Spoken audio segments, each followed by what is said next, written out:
Hello everyone, and thank you for coming today. I'm Vera Sacchetti, and today I'll talk to you about a particular kind of do-gooders. Lately, they've been all around, and some of them are even sitting next to you in this very room. They are designers, entrepreneurs, and social innovators, aiming to improve the lives of people in extreme need, the underprivileged, the needy, the poor, in remote parts of the world, or in their own backyards here in the US. They've grown tired of producing yet another lamp, yet another chair, and they want to produce something meaningful that will maybe outlast them. It seems simple. They just want to help others. Most of the time they fail. This work at the intersection of design and the social sector has given birth to a new design practice, social design. Social design is design's transition to the social sector.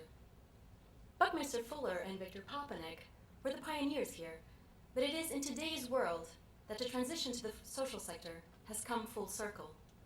Other industries have made the transition, but design is especially significant because for the first time, the profession is jumping outside of capitalism to help people that live on its margins. And this turn is inevitable and strategic.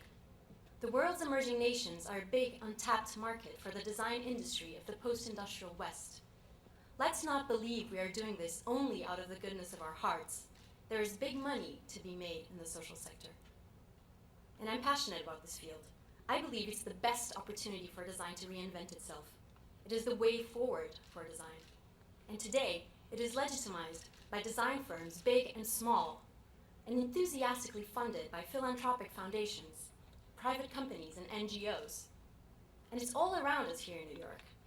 Just last year, I audited a social design educational program, attended 4 conferences focused on design to improve the world, saw 2 exhibitions on design and architecture for social engagement, came across 7 social design awards, read in numerous articles online and in print, and talked to over 50 people.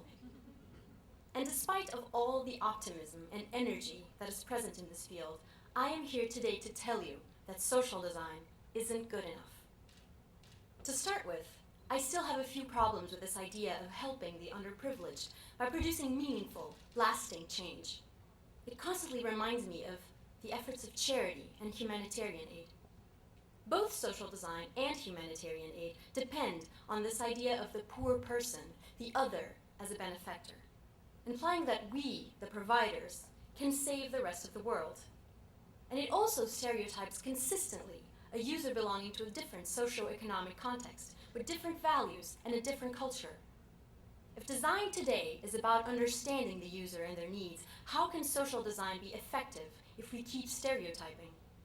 Failing to understand the user, the designer will incorrectly apply his skills, and all outcomes will be consistently problematic. The first social design projects in the early 2000s shared grandiose objectives, a top-down approach, and notable arrogance. The one laptop per child, Nicholas Negroponte's $100 laptop to revolutionize education, was first going to serve 2 billion poor kids around the world and change education as we know it. This isn't something we need to test, Negroponte famously said. Foundations, the US government, and agencies loved it and massively funded it. Kofi Annan endorsed it. And today, after ups and downs, the laptop is in the hands of only 2 million kids, many in pilot projects. Designed as a one-size-fits-all, the laptop ended up fitting only a few. The play pump, Trevor Field's merry-go-round turned water pump in Africa, is a similar story. UNICEF and other big backers were behind it from the start, but guess what? Children in Africa don't play that much and are not that familiar with merry-go-rounds. And every time one of them broke down, there was no one around to repair it. These are cautionary tales for social design practitioners today. Today, firms are testing new models and approaches and starting smaller. Ramsey Ford's Design Impact is developing coal stoves in Tamil Nadu, India, talking to housewives, cooks, and local NGOs. Michael Murphy's Mass Design has just finished a hospital in Butaro, Rwanda, working with the community on the ground from the project's beginning. Firms like these two are changing the practice by changing their attitude. They've gone beyond the enthusiasm and feel-good of their initial ideas and are willing to learn and face constraints that will inevitably exist. They've stepped down from their pedestals and are assessing impact, analyzing results, reassessing their goals and objectives in a constant dialogue with their real user. And these are the first steps towards making social design a sustainable field. But it's not enough. Back here in America, the design media and its outlets, magazines, blogs, exhibitions, conferences, awards, educational programs, keep putting the designers back in their pedestals. They, or should I say we, writers, curators, educators, and critics, are telling the stories in the wrong way. In doing so, we are influencing an entire generation of idealist students who for the first time are considering social design as a viable career. It is our responsibility to ask the difficult questions. It is up to us to provide context and nuance to fully represent the complex, multi-layered issues at the intersection of design and the social sector. And it is up to us to push the limits of the practice, to call for results, to report the ups and downs of projects, and instead, look at what we've been doing. We still use terms that are generic and condescending, like developing world, the poor, third world, bottom billion, that only push us further away from the users we are trying to serve. We give voices to projects like these, in many cases merely prototypes, without questioning backgrounds, motives, means of dissemination. Is all this plastic really going to do more than litter the roads of Africa or Asia? And I'm also under the impression that if this was designed for us, the educated Westerners, it would look much, much better. We blow up images of smiling kids as guarantors of success. If the kids in the developing world are smiling at the moment of the snapshot, then we, the viewers, are to believe that everything is fine. These people hang in timeless limbo, their positive futures inferred. All other information is not of immediate concern. We fund projects that have yet to accomplish any real outcomes, giving them amounts that go up to $100,000. We don't follow up, don't press for rigor or results. Shouldn't our social design awards recognize only excellence, raising the ante?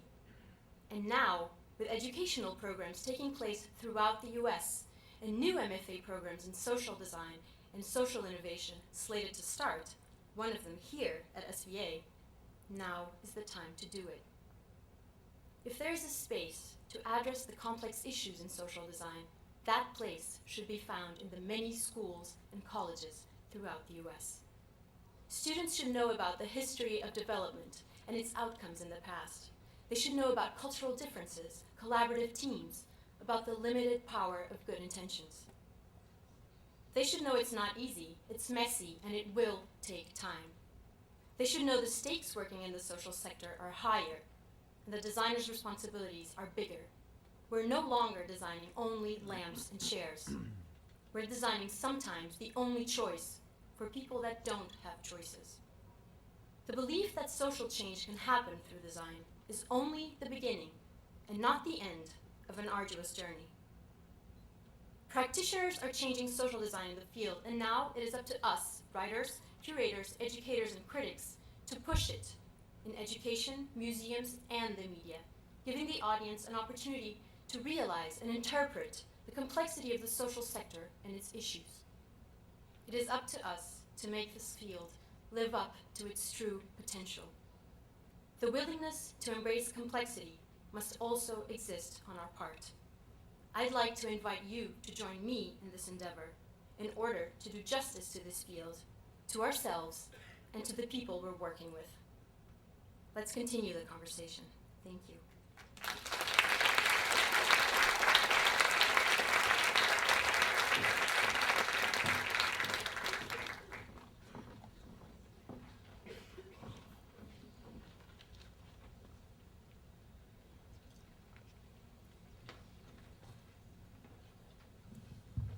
Wow. So let's continue the conversation. Yes, let's. How do we tell the story better? Well, one of the things that I've been noticing is that most of the design media has a focus that is just understandable on the new and on the immediate and on the superficial sometimes. And this field really needs some nuance. We really need to provide context. We really need to start giving the background story. Because we can't just be fascinated by the form. Look at the one on top of child. It is a beautiful object. But what failed was its implementation and the process behind it. I was going to ask you about that. I mean, I don't know the story. Why did it fail? How did it fail? Well, using terms like failure and success is a little bit complicated in social design, I feel, because what really defines success, what really defines failure? In my opinion, the one on top of child did not succeed just because its first goal was to reach the 2 billion poor kids in the world. You know, and it was just like crazy. You know, let's just plonk these laptops in India and they're going to love it. You know, and they completely failed to talk to educators. They failed to acknowledge that different peoples have different educational strategies. And maybe they didn't want a laptop for their kids, you know? So are you saying that objects, especially when they're sent to the, quote, developing world, although I know that's a problematic term, need to be inserted within a specific social structure, and that designers should be aware of that as much as the object itself? Well, ideally, designers should be working with the people they want to help from the beginning, like Mass Design has done for their hospital in Rwanda, or like Ramsey Ford is doing with Design Impact. Because this guy basically moved to India and spent the first year there just basically trying to understand what he was doing there. And then he started to be able to make a contribution. So is that one of the sort of roads towards, out of this problem and towards the future? I would say yes, but you know, you don't need to move to India. There's a lot of problems here in New York. Right. And organizations like Design YC are doing a great job because they're tackling projects right here with designers that are from here, you know, and they're engaging them in a conversation with the community they're trying to help from the beginning. And is that the way, I mean, is that the way forward as well? I mean, here first and then maybe learn the lessons and then begin to sensitively bring them to other cultures? Well, I don't think that working locally equals good. You can also do a great job in India, but you just really have to be aware that the people you're going to be working with don't have the same values or priorities that you have. And so this idea of the designer as a problem solver, as somebody that goes in, looks at the situation, is like, aha, I know what's wrong, let me take care of that. Might not be exactly like that if you move to, you know, rural northern India, you know, where, you know, gender issues are not an issue. You know, like, there's just no, they're so different places, you know?